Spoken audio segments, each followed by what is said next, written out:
Okay, I hope you're ready. It's our culmination practice of the Gayatri Mantra, the Illuminate series. Um, we were speaking of a different meditation prior to class, but the one that I've been doing consistently now for 30 days is our Gayatri Mantra um, meditation.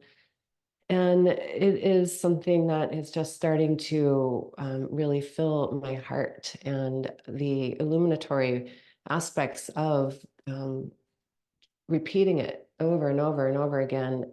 It's been something that I've been able to use to rein in the wandering mind or the worry mind, and really just pull into focus on something that is just in alignment with the pure, potent beauty of the brilliance of all that has taken form as us. So there's two sages that we're going to play with in this last practice of our series, and they center around the Gayatri Mantra, not necessarily as the main part of the story between the two of them, but as a backdrop of why uh, Vashista, the sage who lives in the forest, he holds such great power and humble power and strong power, to the point where Visvamitra, who's a great king of an entire land and holds a lot of power himself, but he brings his whole army into the forest to go hunting, and comes across Vashista, and Vashista invites him to a great feast. And this king is wondering how this sage is going to give this whole army enough to eat, but he just, stands back, and lo and behold, an amazing feast happens, and he sits next to uh, Vashista and asks, he inquires, how were you able to do this? It doesn't seem like you have a lot of means, especially out here in this hermitage, this place where you live in the middle of nowhere.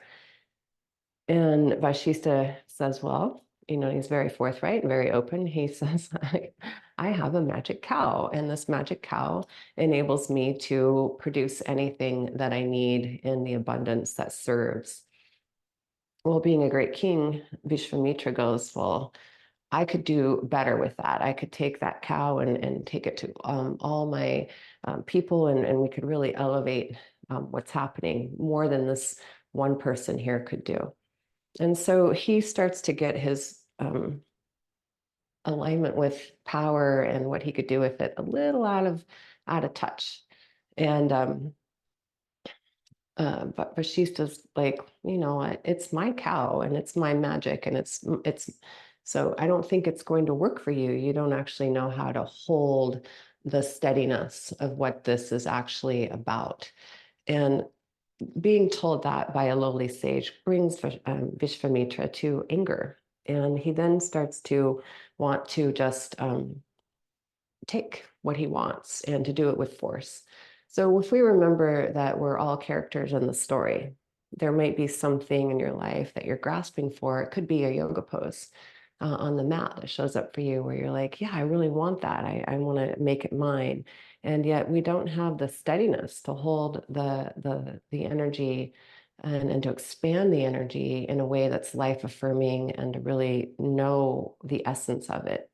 And that's where the Gayatri Mantra comes in. And after a great battle, and Vashista was able to use his mighty staff to pull in all of the arrows and the just the misdirected attempts to take what they wanted, either the cow or Vashista himself. And he was able to pull into that. And what that staff represents is the ability to take the power of the infinite and to hold it like like this, in this most sovereign of way.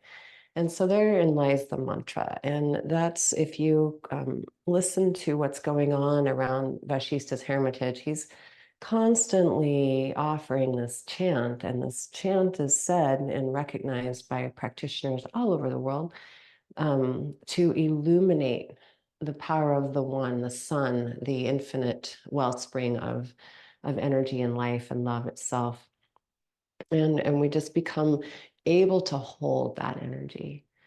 Well, eventually Vishvamitra says, you know what, he got schooled, he got his ass kicked basically by this one, his whole army, and got his ass kicked by this one sage. And so he crawls off and vows, and now he's like super intent. He's like, I want that kind of power. I'm going to have that kind of power. I'm going to do whatever it takes. And so he goes off, and for thousands of years, he now starts to work on himself and to start to figure out how to harness that kind of energetic and power. And long story short, he eventually, with great humility, returns back to Vashista's hermitage. And as he's approaching the hermitage, he hears the Gayatri Mantra and he's like, oh, wow.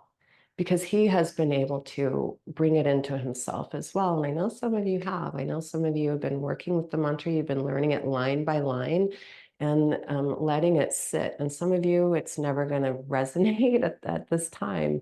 And it may be another time and place where you want to pull in this tool for yourself. And I'm going to take our pigeon pose with your left leg forward. So you can either get there from downward dog or from the seated pose. Left leg forward, right leg back. And we'll take the elevated version. So I've got a block in front of my left shin. My hands on the block. If you don't need the block, that's fine. Use your hands. Please pull in the back knee forward and down. Press both knees down into the earth. And then pull that energy up into the hips. So the hips are elevated, they're off the floor. And we're pulling that Rajas energy up into the body. Now, if you want to go into a deeper quad stretch, you'll honor that desire and reach back to find your foot. If you don't want to find your foot, you can still get a quad stretch by bending the knee and lifting your foot.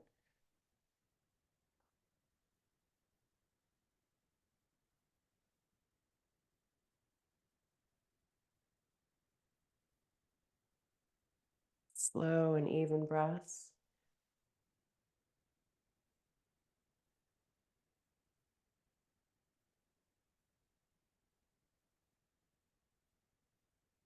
Inhale, release. Downward dog. Downward dog be a meditation, 3 breaths of drawing into your internal resource.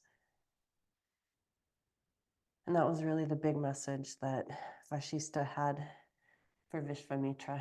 He was like, you can't take power from external sources. You must find it within.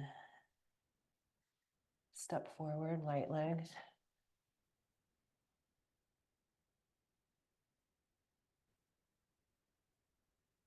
And we'll take time with your pigeon, because can be a tricky pose. Really line yourself up and think of Varen Yam. May we open to that. And then Prachodayat, may we line up with that wise flow of energy. And as you pull the back knee forward and down, press through both knees, lift up into your hips, waistline back. Wrapping the right buttocks down, reach back to hold your left foot or find your quad stretch of choice.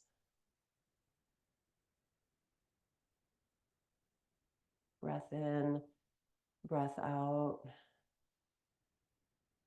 Nice. You all look good. Find a light in your own pose. Literally, just feel it, let it light you up. Just say thank you to your practice. Thank you to your commitment, your dedication.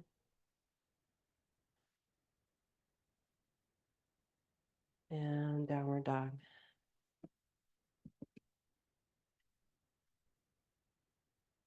And these practices hold us in so many ways, not just in a yoga pose, but I know you feel it in your life opening up.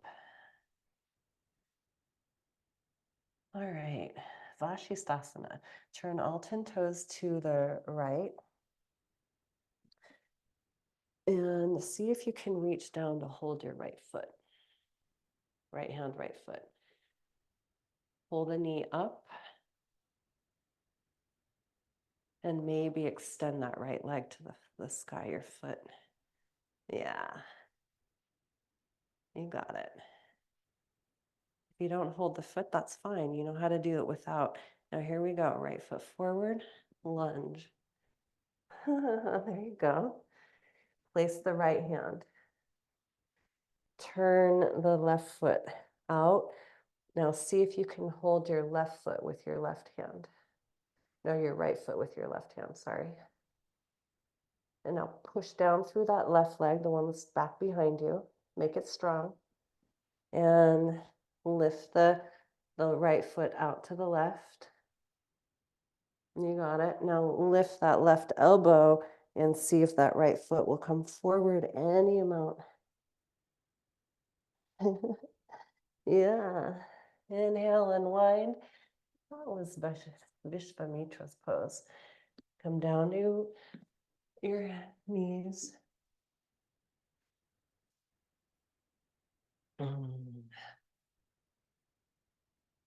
Oh, give yourself a moment.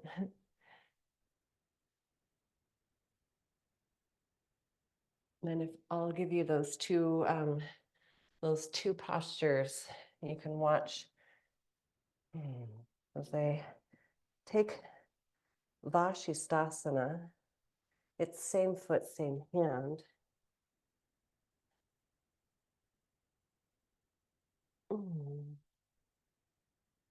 And done in pulsation. And then I'll bring it in, down, switch the hands and the feet. Pull in to the core to liberate the bottom leg. Maybe that leg extends. And we get a deep, deep opening. Okay, I'll talk you through it. Any variation, you don't need to hold your foot. We've done it before without, and everybody did it, I saw. So downward dog, we'll take some cows and cats in downward dog.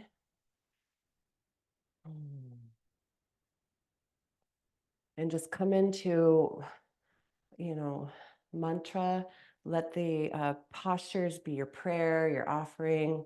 Let it come from, may I line up with the resource. Yeah. And you're going to turn all 10 toes to your left. Stabilize with the right arm. Reach down and see if you can hold left foot, left hand. Lift that knee up to the sky, even as you press through the right foot. Curl, stabilizing shoulder blade. And maybe you root up and lift that left leg. Yes, very good. Bring it around, lunge.